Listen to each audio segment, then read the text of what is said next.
আসসালামু আলাইকুম রহমতুল্লাহি ওয়া বারাকাতুহু। আশা করি আপনারা সবাই ভালো আছেন।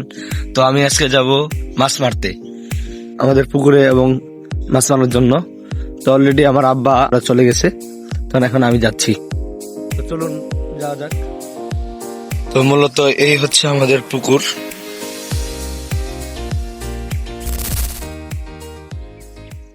আমার আব্বা নামছে ময়লাগুলো পরিষ্কার করে দেওয়ার জন্য, তারা জাল ঠিক করতেছে। তো একটু পরে আমিও পুকুরে নামবো, মাছগুলা সাইডে আছে সব মধ্যে নিয়ে আসার জন্য। চলো পুকুরে যাওয়া যাক।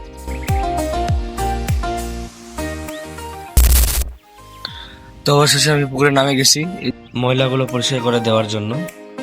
তো এর মধ্যে যে মাছগুলো আছে সেই মাছগুলো ডিগির মধ্যে চলে যায়। তো দেখা হচ্ছে মাছ মারার পরে। আমাদের সাথে থাকুন সম্পূর্ণ ভিডিও দেখার জন্য।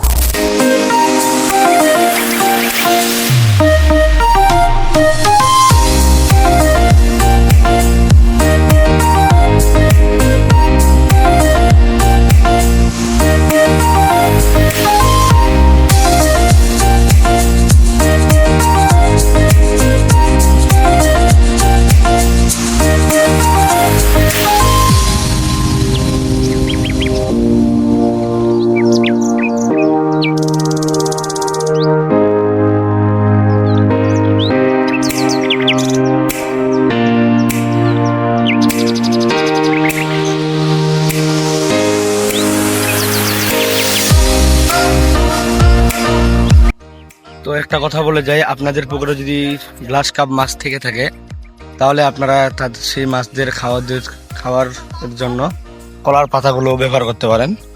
যে আমরা কলার পাতা ব্যবহার করছি, এভাবে আরো কালকে অনেকগুলো কলার পাতা দিয়ে দিছিলাম, আজকে শুধু কয়েকটা আছে।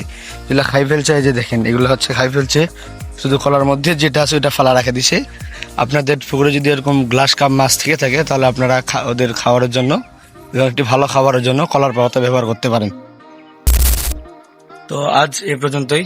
আপনারা সবাই ভালো থাকবেন, এবং আপনারা যদি এই ভিডিওটি ইউটিউব চ্যানেল থেকে দেখে থাকেন তাহলে চ্যানেলটি সাবস্ক্রাইব করে আপনার মূল্যবান মতামতটি জানিয়ে দিবেন যে ভিডিওটি কেমন হয়েছে। আর যদি ফেসবুক পেজ থেকে দেখে থাকেন তাহলে পেজটি ফলো করে আমাদের সাথে থাকবেন এবং এরকম ব্লগ এবং ইসলামিক ভিডিও পাওয়ার জন্য। আল্লাহ হাফেজ।